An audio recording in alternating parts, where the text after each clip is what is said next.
Seja bem-vindo no canal Viva com a Sabedoria. Esta é a série A Teologia das Sete Trombetas. Nesta série, nós vamos analisar duas questões importantes. Nós vamos analisar, começando por analisar o que é teologia, e depois o restante da série será pura e simplesmente analisado qual é a compreensão teológica que se tem das sete trombetas. E nós vamos analisar vários aspectos relacionados às sete trombetas, né? Vamos analisar o aspecto profético, o aspecto histórico, e vamos analisar também o aspecto cristocêntrico, e também vamos analisar o aspecto doutrinário. Por esta razão, nós decidimos atribuir ao título dessa série como a teologia das sete trombetas. Para hoje, o nosso texto de reflexão se encontra em Provérbios capítulo 30, o versículo 5 e o versículo 6. Assim diz as Sagradas Escrituras: toda a palavra de Deus é pura, ela é escudo para os que nele confiam. Nada acrescentes às suas palavras, para que não te repreenda e sejas achado mentiroso. É importante que você memorize essas palavras, né? O Provérbios capítulo 30, versículo 5 é claro em dizer de que toda a palavra de Deus é pura. Bem, no primeiro estudo de abertura da teologia das sete trombetas, nós vamos começar por analisar aqui o conceito de teologia. O que é de facto teologia? Bem, a palavra teologia vem do grego e ela é uma palavra aglutinada, né? Ela tem duas palavras juntas, um prefixo e um sufixo. O prefixo é theos, que significa Deus, e o sufixo é logos, que significa palavra, doutrina ou ciência. Então, basicamente, pode-se dizer que teologia é um conceito, assim, em termos de definição. Teologia é a ciência que estuda Deus, ou é a doutrina a respeito de Deus. Bem, na verdade, os teólogos dizem que existem dois conceitos básicos em relação à definição de teologia. Tem um conceito amplo e tem um conceito restrito. O conceito amplo define teologia como sendo a ciência que estuda Deus e sua relação com o universo. E o conceito limitado define que a teologia é a ciência que estuda Deus. Bem, na verdade, quanto uma quanto a outra, expressam realmente o significado, né, que está relacionado com a palavra no original, né, que é do grego theos, Deus, e logos, ciência ou doutrina. Bem, existem, na verdade, quatro maneiras de se fazer teologia. Isso é muito importante que tome nota desse aspecto. Existem quatro maneiras de se fazer teologia. A primeira maneira é conhecida como maneira racionalista, né? A segunda maneira, o segundo método é o método que está relacionado com o misticismo.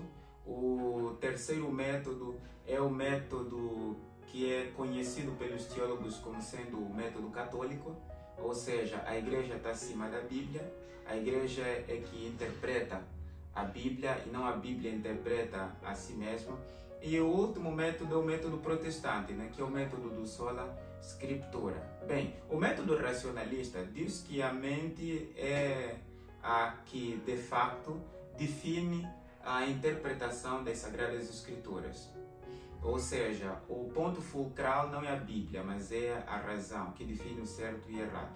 O método místico diz que é a experiência que define o certo e errado, e não as Sagradas Escrituras. E o método católico é o método que diz que quem dita o que está certo ou errado nas Sagradas Escrituras é a igreja, e não as Sagradas Escrituras. Já o método protestante é o método que define que a Bíblia se interpreta por si mesma. Ninguém está acima da Bíblia. A Bíblia por si mesma, ela se interpreta. Bem, para que haja teologia, de acordo com os teólogos, é necessário que haja uma revelação, ok? E haja uma consciência. Estes dois aspectos são muito importantes. Por isso é que, com base na razão, nós interpretamos a Bíblia tal como ela é em Jesus Cristo. Esse é o método correto, que é o método protestante. Esse é o método que, da verdade, está em harmonia com as Sagradas Escrituras, né?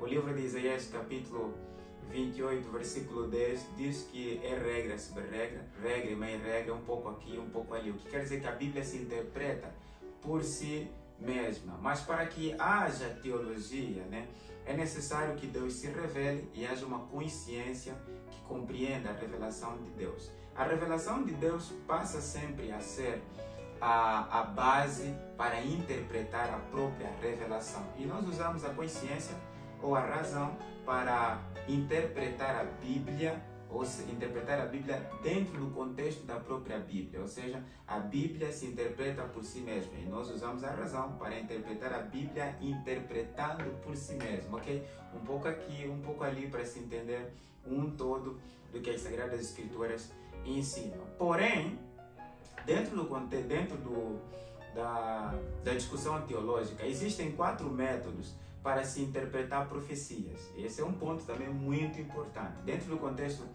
dos debates teológicos em relação às profecias, existem 4 métodos de interpretação.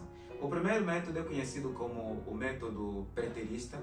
O segundo método é conhecido como o método que é o futurista. O terceiro método é o método ideológico e o quarto método é o método histórico, ok? Os preteristas dizem que todas as profecias relacionadas a Daniel e o Apocalipse estão no passado, por isso é que é preterismo. E os futuristas dizem que todas as profecias relacionadas a Daniel e Apocalipse estão para o futuro.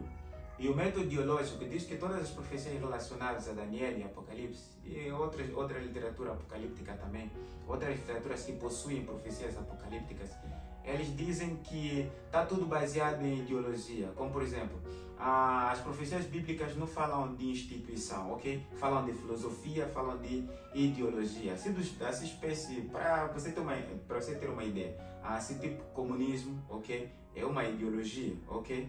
Então eles interpretam assim, que tudo que os livros apocalípticos apresentam está relacionado com ideologia e não instituições. E já o método historicista defende a tese de que as profecias bíblicas, elas, na verdade, elas devem ser interpretadas do ponto de vista histórico, ou seja, elas possuem um começo de partida e elas vão evoluindo na história e terão o ápice no culminar da volta de Jesus Cristo. Esse é o método que melhor se encaixa com as Sagradas Escrituras. Se tu olhares para Daniel capítulo 2, você vai perceber que o método histórico é o método plausível apresentado para se interpretar a profecia do sonho do rei Nabucodonosor. Começando, ele teve o sonho de uma enorme estátua com cabeça de ouro, o peito de prata, o ventre de bronze, as pernas de ferro, os pés de ferro e barro. E Daniel, ao interpretar, vê que é interessante, diz que, olha, o rei,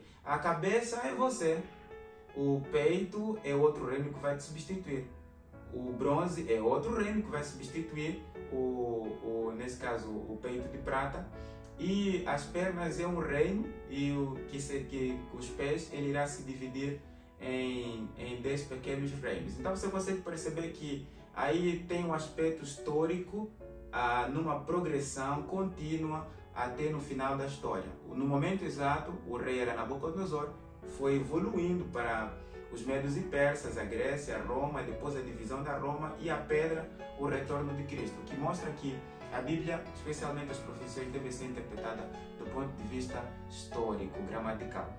Bem, com isso em vista, com esses conceitos em vista ou em mente, você já está em boas condições para começarmos a interpretar as 7 trombetas, porque você precisa desses conceitos para ter uma ideia do método que nós vamos usar aqui para interpretar as 7 trombetas. Gostou disso tudo? Lembre-se que a palavra de Deus é pura e ela se interpreta por si mesma. Estamos juntos? Bem, lembre-se que viver com sabedoria é ter Jesus no coração. Eu aguardo para o nosso próximo estudo para nós analisar agora a teologia das 7 trombetas. Ou seja, vamos analisar as 7 trombetas dentro do contexto do livro do Apocalipse, como ela está inserida.